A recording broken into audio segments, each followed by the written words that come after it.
तो स्वागत है सभी का दी ऑनलाइन कोचिंग में। तो कैसे हैं सभी लोग, आशा करते हैं एकदम अच्छे होंगे। और बेटा आज से स्टार्ट करेंगे हम लोग चैप्टर 9 का फिजिक्स की क्लास। और हम लोग का जो पहला चैप्टर है फिजिक्स पोर्शन में वो है गति, है ना। गति का मतलब होता है बेटा मोशन, ठीक है। तो आज की क्लास में कहानी वहीं से स्टार्ट होगी, मोशन से, गति से स्टार्ट होगी। और एकदम प्यारे प्यारे कॉन्सेप्ट में एकदम डेप्थ में चीजों को समझेंगे और विद द एग्जाम्पल के साथ चीजों को समझेंगे, उदाहरण के साथ चीजों को समझेंगे, जिससे आपके मन से फिजिक्स का डर हो जाएगा एकदम से खत्म। चलिए, तो भाई सबसे पहला क्वेश्चन ये राइज होता है, सर ये गति है क्या, है ना। गति आपका पहला चैप्टर है फिजिक्स के पोर्शन का, और जिसको बोलते हैं बेटा मोशन। क्या कहते हैं?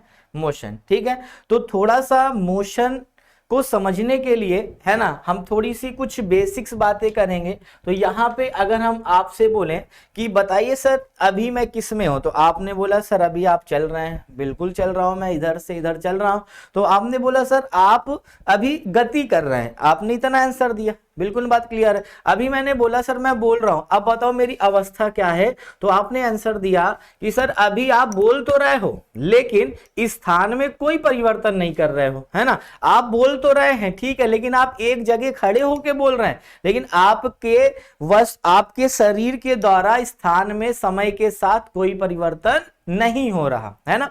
तो सिंपल सी दो बातें समझ में आ रही है कि यार एक तो ये बात है कि जब हम देखते हैं किसी वस्तु को या तो किसी व्यक्ति को, है ना, या तो किसी जगह को, तो हमको ये लगती है, जैसे आपने कभी ट्रेन में सफर किया होगा, तो ट्रेन में सामने वाला बैठा व्यक्ति हमको रेस्ट में दिखाई देता है, विराम में दिखाई देता है। लेकिन जब हम लोग देखते हैं बाहर, या तो कोई प्लेटफॉर्म हो, या तो कोई पेड़ पौधे हैं, या तो किसी का मकान हो, तो हमको लगता है सर वो पीछे चल रहा है ना, पीछे चल रहा है। तो हम लोग बोलते हैं स्टेशन पीछे चला गया, है ना। मतलब स्टेशन, पेड़ पौधे कहीं नहीं जाते, है ना।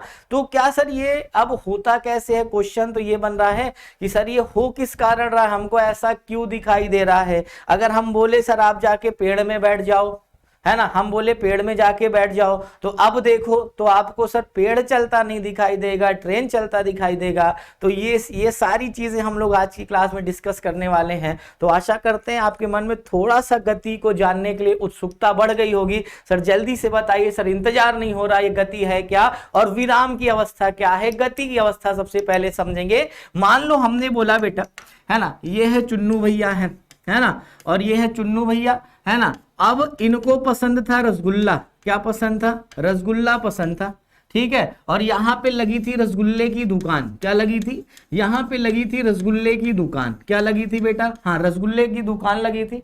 अब इनका थोड़ा सा लूज मोशन हो रहा था, तबीयत खराब थी, है ना। तो इन्होंने रसगुल्ले को देखा, है ना। तो इनके मन में कोई उत्सुकता नहीं है, क्योंकि ये खाने के लिए उत्सुक नहीं थे। मतलब ये जहां पे खड़े थे ये स्थिर ही बने रह गए। क्या बने रह गए? स्थिर बने रह गए, क्योंकि तबीयत खराब थी, पेट में दर्द था, तो उसकी तरफ इनका ध्यान नहीं जा रहा था। अगर ये सही होते तो तुरंत भाग के लपकते उसको, है ना। लेकिन तो यहाँ पे कॉन्सेप्ट क्या बना कि भाई यहाँ पे समय के सापेक्ष, है ना, समय के साथ अगर हम यहाँ पे एक बात देखिए ध्यान से कि सर समय के साथ इसका जो स्थान है ये परिवर्तित नहीं हो रहा। ध्यान से समझना, मतलब ये कोई व्यक्ति था, इसने समय के साथ अपने स्थान में कोई परिवर्तन नहीं किया। तो आप इस चुन्नुआ को बोलोगे सर ये किसमें है? विराम अवस्था में है। किसमें है? विराम अवस्था में है। बोलो हाँ या ना, बात क्लियर है। तो क्या यहाँ पे एक परिभाषा अपने को बनती समझ में आई कि सर अगर कोई वस्तु या तो कोई व्यक्ति समय के साथ किसमें परिवर्तन ना करे, स्थान में परिवर्तन नहीं करता है, तो वह किस अवस्था में कहलाता है? विराम अवस्था में कहलाता है। ध्यान से समझना बात को। तो यहाँ पे विराम अवस्था की परिभाषा क्या निकल गई, मेरे साथ थोड़ा सा नोट करेंगे कि जब कोई वस्तु, क्या बेटा, जब कोई वस्तु समय के साथ, है ना, समय के साथ स्थान में कोई परिवर्तन, है ना, समय के साथ स्थान में कोई परिवर्तन नहीं करती, है ना, स्थान में कोई परिवर्तन नहीं करती है ना, कोई परिवर्तन नहीं करती है, तो वह वस्तु विराम अवस्था में कहलाती है। किसमें कहलाती है?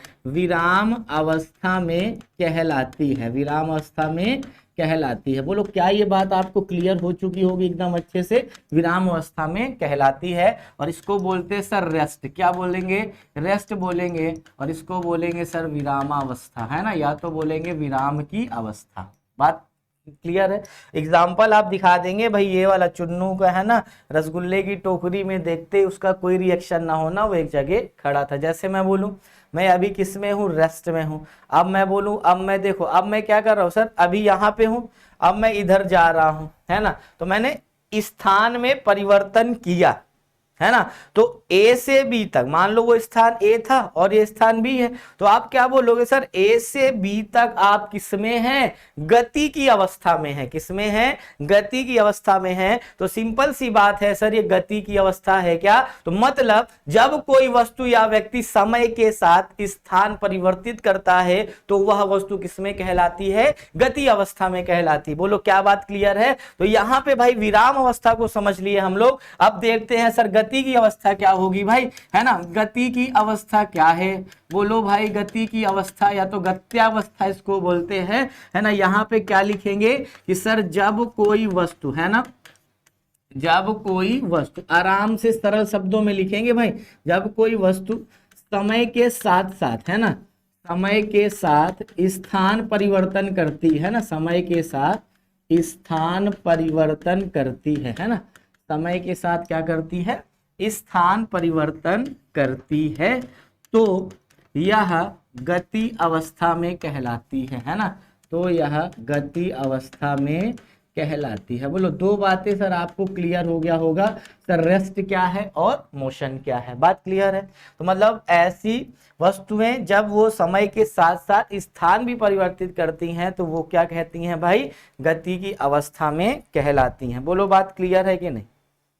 बोलो भाई, है ना। आप देखो यहाँ पे अगर हम उदाहरण के तौर पे देखें, एग्जाम्पल थोड़ा सा समझते हैं, उदाहरण थोड़ा सा समझते हैं। मान लेते हैं एक ये सर कार है ना, ये कार नहीं मेरे लाल, हाहाकार है ना। ये है मान लेते हैं लंबरगिनी है, ठीक है। अब ये अभी ए पे थी, है ना। अब ये ए को स्थान छोड़ के भाई, है ना, ए वाला स्थान ये छोड़ के भाई किधर पहुंच गई? बी पे पहुंच गई। तो हमने बोला बताओ सर ये कार ए से बी तक, कहाँ तक बेटा? ए से बी तक किस में थी? ये गति अवस्था में थी। ए से बी तक किस में थी बेटा? गति अवस्था में थी। ये बात क्लियर है भाई? ए से बी तक किस में थी? गति अवस्था में थी। तो ये डिफिनेशन आप जल्दी से नोट करेंगे सर। विराम अवस्था क्या होती है पहले सीखा, और गति अवस्था क्या होती है अभी सीखा, तो जल्दी से नोट करेंगे।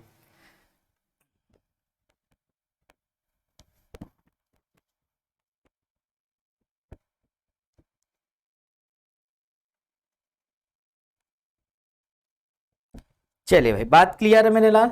चल, अब सबसे बड़ा क्वेश्चन ये राइज होता है मेरे बच्चे कि भाई ठीक है सर, गति की अवस्था समझा दिया, विराम की अवस्था समझा दिया, लेकिन जो अभी हम बात कर रहे थे सर, ये जो गति की अवस्था में वस्तुएं दिखाई देती हैं और विराम की अवस्था में वस्तुएं दिखाई देती हैं, तो क्या यह सच होता है ना।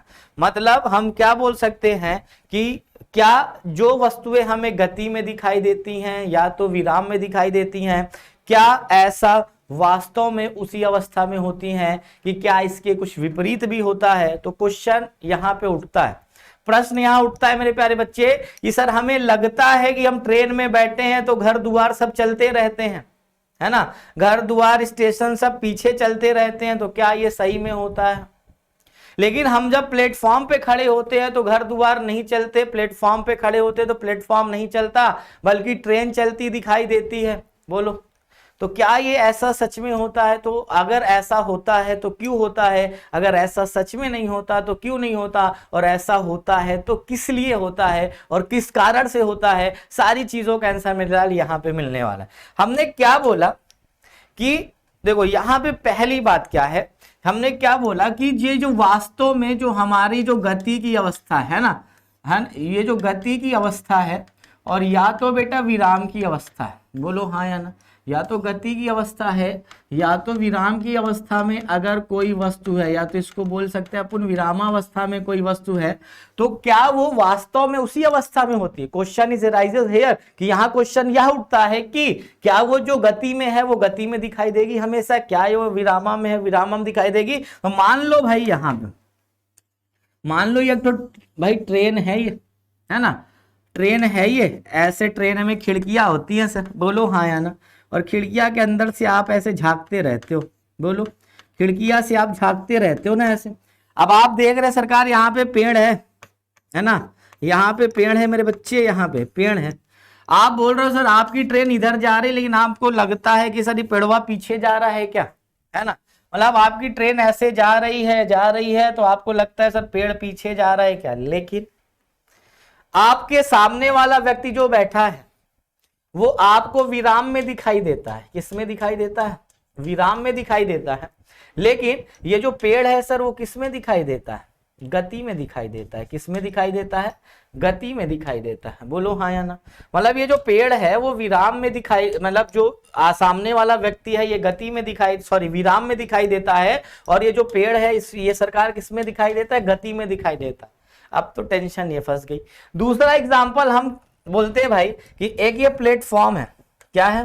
प्लेटफॉर्म है ना, प्लेटफॉर्म जिसको आप बोलते हो प्लेटफॉर्म, और ये प्लेटफॉर्म है और यहाँ पे सरकार ट्रेन जा रही थी, फिर से आप बैठे थे ऐसे झांकते रहते, इंसान वहां से ट्रेन से देखा होगा ना, ऐसे बंदर की तरह मुंह बनाए झांकते रहते ट्रेन वहां से, ऐसे लगता है कोई जबरदस्ती जेल में बंद कर दिया हो, है ना, इतना थक जाते बेचारे गर्मी में, है ना। अब देखो खिड़की वाले में झांकते, एसी वाले में आदमी आराम से सोता है चैन की नींद, ठीक है। अब यहाँ पे तो इंसान खड़ा है ना, ये तो इंसान खड़ा है, मान लो दिस इज चुन्नुआ का भाई मुन्नुआ, ठीक है।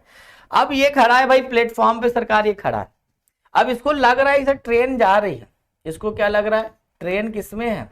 गति अवस्था में। ट्रेन किसमें है? गति में है। लेकिन अब इसको प्लेटफॉर्म ना चलते दिख रहा है ना, प्लेटफॉर्म वगैरह ना चलते दिख रहा ना, प्लेटफॉर्म के बगल वाली दुकान दिख रही है ना, यहाँ पे ये जो पेड़ है ये ना दिख रहा है ना, तो ये भी इसको विराम में दिख रहा है और प्लेटफॉर्म भी किस में दिख रहा है? विराम में। लेकिन देखो हमें लगा क्या, है ना, अब सारा खेल किसका है सर? नजरों का खेल है, देखने वाले स्थान का खेल है। अगर हम गतिमान वस्तु में थे, ध्यान से सुनना, गतिमान वस्तु में थे तो हमको ये वाला जो है वो मोशन में दिख रहा था, लेकिन हम ऐसी जगह खड़े हैं जो स्थिर में है ना, ऐसी जगह जो खड़े हम जो स्थिर में हैं, तो वहां से देखने पे वो वाली वस्तु गतिमान दिख रही है, लेकिन हमारी जो आसपास की वस्तुएं हैं वो किस में दिख रही है? स्थिर दिख रही है। तो कॉन्सेप्ट क्या निकला कि ऐसा जो दिख रहा था गति की अवस्था, विराम की अवस्था, वो वास्तव में उसी अवस्था में नहीं होते। जैसे हमको दिखा ये गति में है, लेकिन ये वास्तव में गति अवस्था में नहीं है।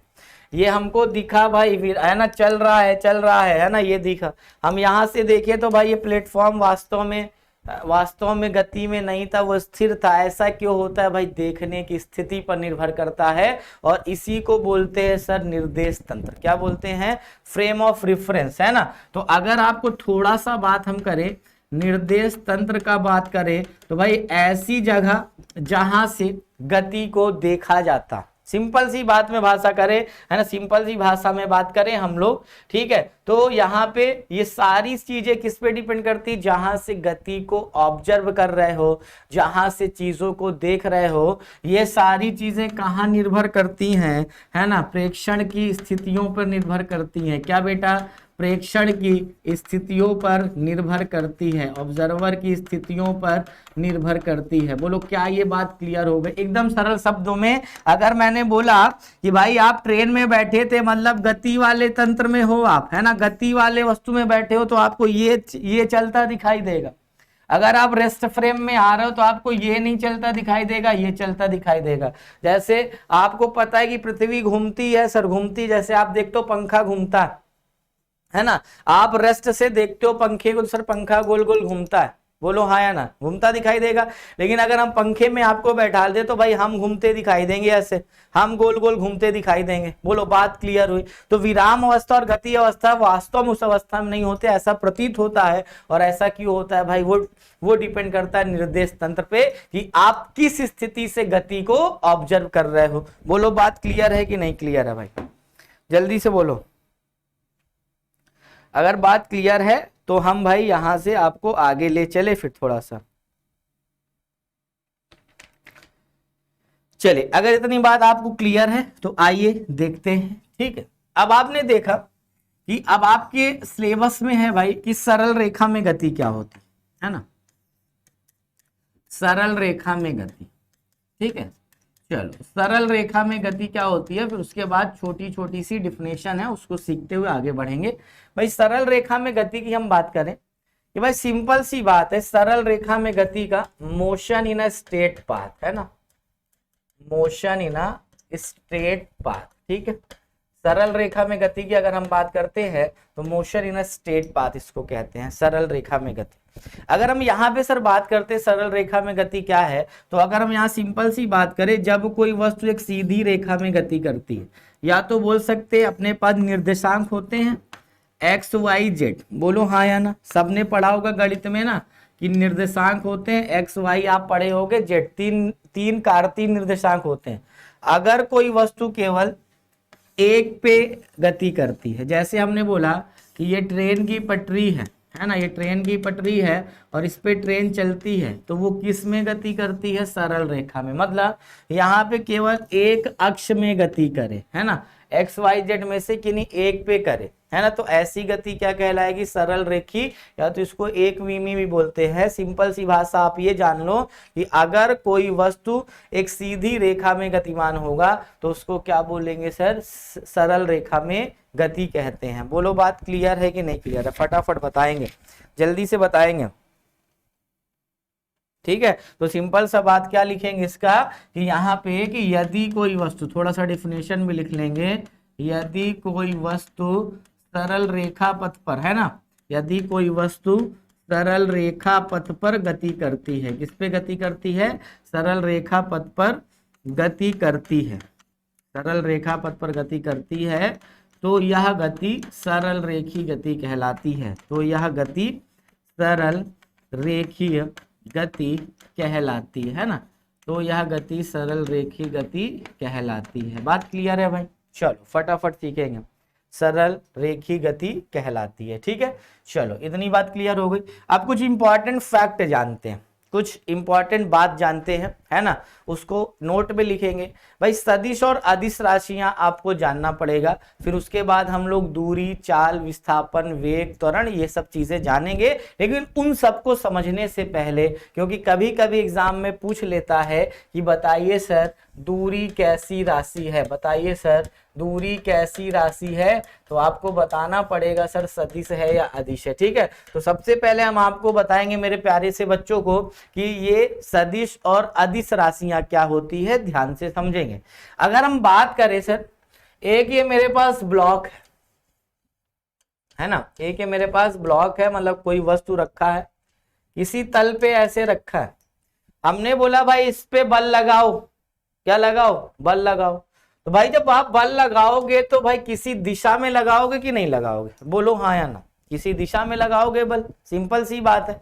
तो आप ये देख रहे हैं कि कुछ राशियां हमारे पास ऐसी भी हैं, जैसे बल हो गया, है ना, और कुछ जैसे मैं बोलूं ए से बी तक जाना, जैसे मैं बोलूं भाई आपको, आप जहां रहते हो मान लो वे ए है और ये प्रयागराज भाई साहब बी है, हमने बोला भाई ए से बी पे आना है, तो आप क्या करोगे सर, किसी भी रास्ते से आओगे, सारे बच्चों का रास्ता एक जैसा नहीं है।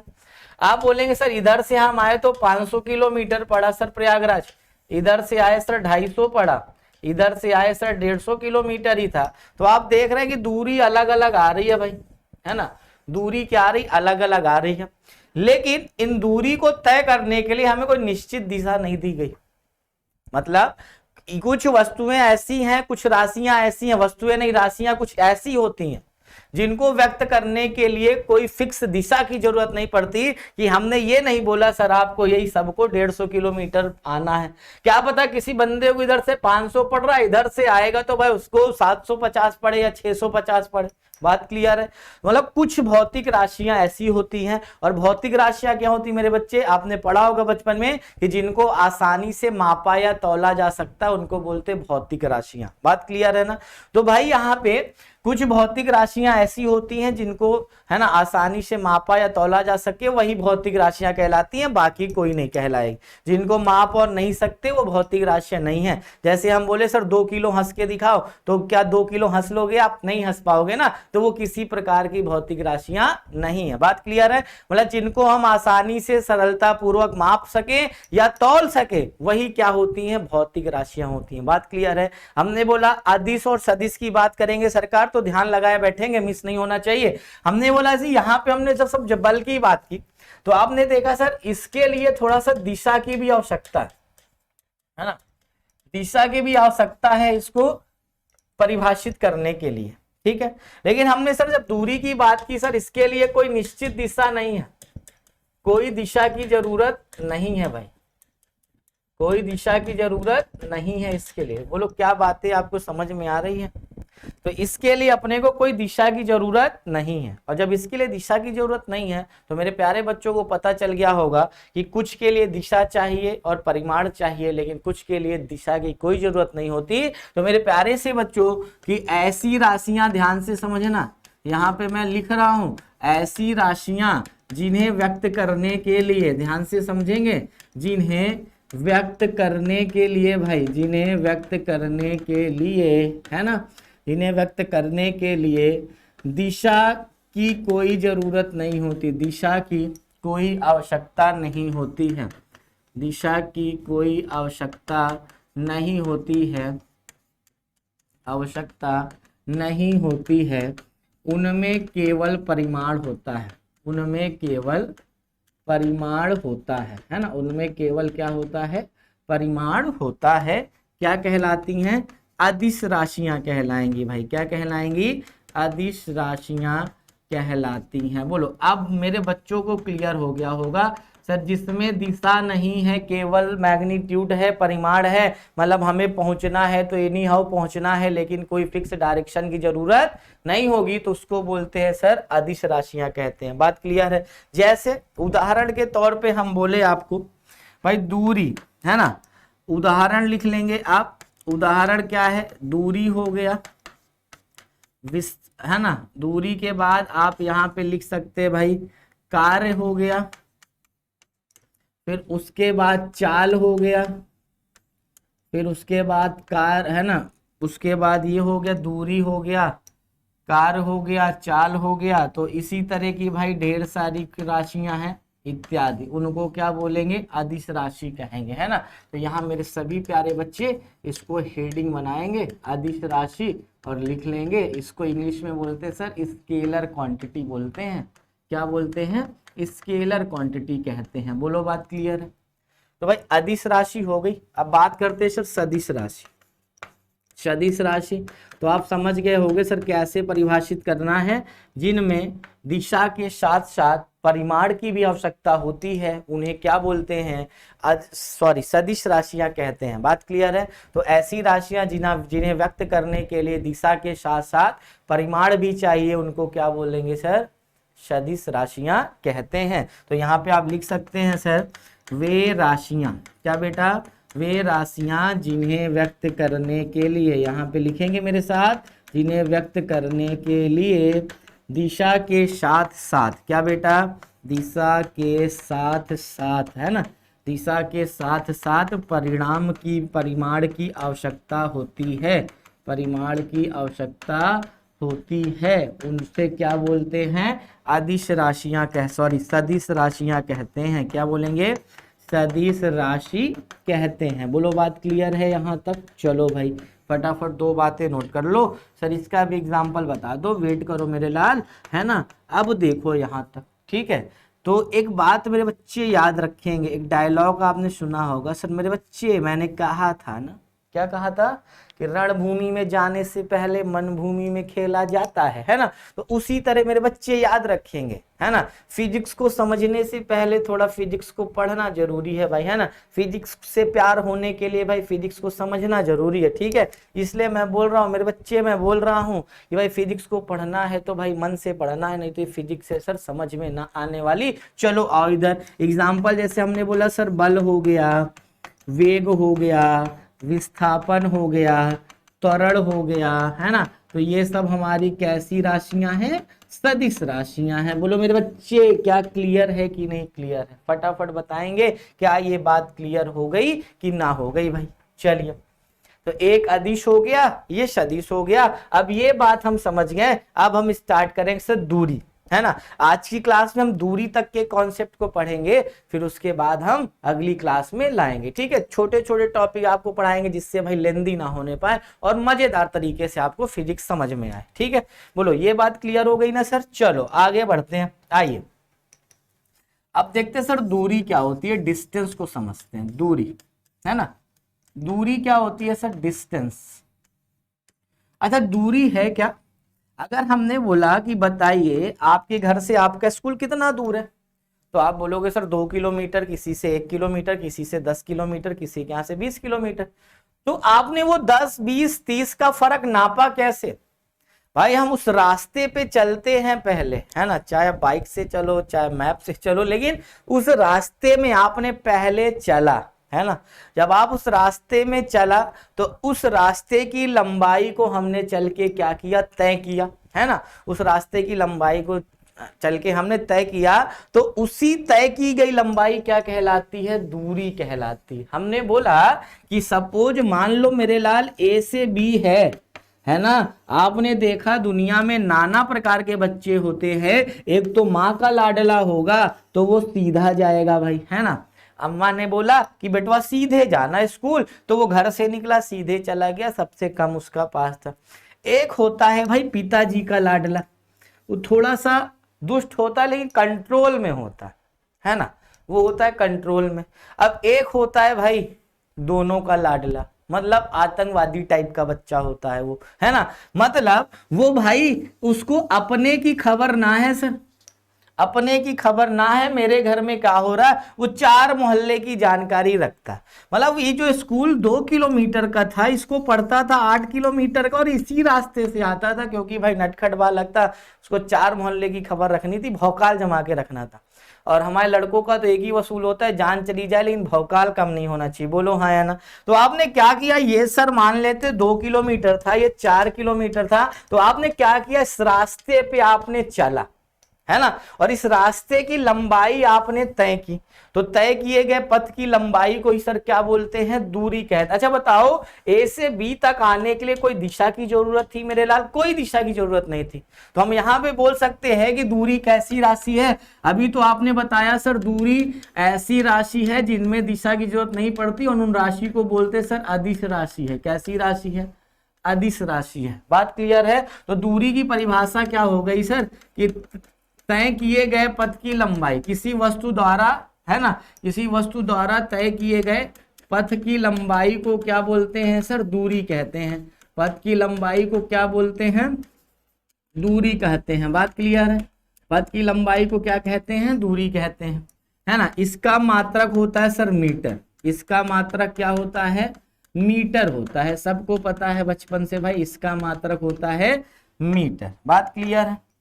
अब बात पता है सर दूरी कैसी राशि, अदिश राशि। तो यहाँ भी लिख लो, सीक्वेंस में नोट्स बनाते चलेंगे। अदिश राशि है, कोई दिक्कत। अच्छा मेरे बच्चे एक बात बताओ, दूरी कभी माइनस हो सकती है, नहीं होगी। दूरी कभी 0 हो सकती है, कभी नहीं हो सकती। दूरी सदैव क्या होती है, धनात्मक होती है। क्या होती है मेरे बच्चे, दूरी सदैव धनात्मक होती है। क्या होती है बेटा, दूरी सदैव धनात्मक होती है ना, दूरी सदैव धनात्मक होती है। यह ऋणात्मक अथवा शून्य नहीं हो सकती, यह ऋणात्मक अथवा शून्य नहीं हो सकती है, ठीक है। ये ऋणात्मक अथवा शून्य नहीं हो सकती है। तो फटाफट ये परिभाषा आप नोट करेंगे, ठीक है। चलो भाई जल्दी से इतनी बातें नोट करेंगे, दूरी। फिर एक टॉपिक हम और डिस्कस कर लेते हैं, विस्थापन, जिससे कल की क्लास में हम लोग चाल और वेग पढ़ेंगे, ठीक है। चलो बात क्लियर है, दूरी। तो इतने सारे पॉइंट्स है भाई दूरी के बारे में, ठीक है। तो आप एक एक चीजों को प्रॉपर नोट्स बनाते हुए पढ़ेंगे, ठीक है। दूरी क्या है सर? तय किए गए पथ की लंबाई को दूरी कहते हैं। और दूरी कैसी राशि है? अदिश राशि है। दूरी सदैव धनात्मक होती है, जीरो निगेटिव नहीं हो सकती। इसका मात्रक सर मीटर होता है। बात क्लियर है। अब बात करेंगे सर विस्थापन की अगर, तो भाई विस्थापन क्या होता है? दो स्थितियों की प्रारंभिक व अंतिम स्थितियों के बीच की न्यूनतम दूरी। बताओ ये वाला दूरी विस्थापन होगा कि नहीं होगा? भाई न्यूनतम दूरी को क्या बोलते हैं? विस्थापन। ये इसकी है प्रारंभिक स्थिति, यहीं पे समझ लो, ये प्रारंभिक स्थिति है और ये कैसी स्थिति? अंतिम स्थिति है। इनके बीच की न्यूनतम दूरी को ही क्या बोलेंगे? विस्थापन बोलेंगे। और इसके लिए सर एक डायरेक्शन है ना सर, सीधे जाना। तो विस्थापन कैसी राशि है? डायरेक्शन है तो सदिश राशि है। अभी हमने बताया वहां पे सदिश राशियां ऐसी राशियां जिनको परिमाण भी चाहिए और दिशा भी चाहिए। बात क्लियर है। तो भाई विस्थापन के बारे में सरकार जानेंगे कि विस्थापन है क्या। तो यहाँ पे लिखेंगे विस्थापन को बोलते हैं बेटा डिस्प्लेसमेंट। क्या बोलते? डिस्प्लेसमेंट कहते हैं विस्थापन को। और डिस्प्लेसमेंट क्या होता है मेरे बच्चे? यहाँ पे मैं आपको बताता हूं कि भाई दो स्थानों की, है ना, या तो बोल सकते हैं प्रारंभिक तथा अंतिम, है ना, प्रारंभिक तथा अंतिम स्थितियों के बीच की न्यूनतम दूरी, है ना, प्रारंभिक तथा अंतिम स्थितियों के बीच की न्यूनतम दूरी। भाई क्या? बीच की न्यूनतम दूरी क्या कहलाती है? विस्थापन कहलाती है। न्यूनतम दूरी क्या कहलाती है? विस्थापन कहलाती है। बोलो बात क्लियर है कि नहीं क्लियर है? और इसका मात्रक भी क्या होता है? मीटर होता है।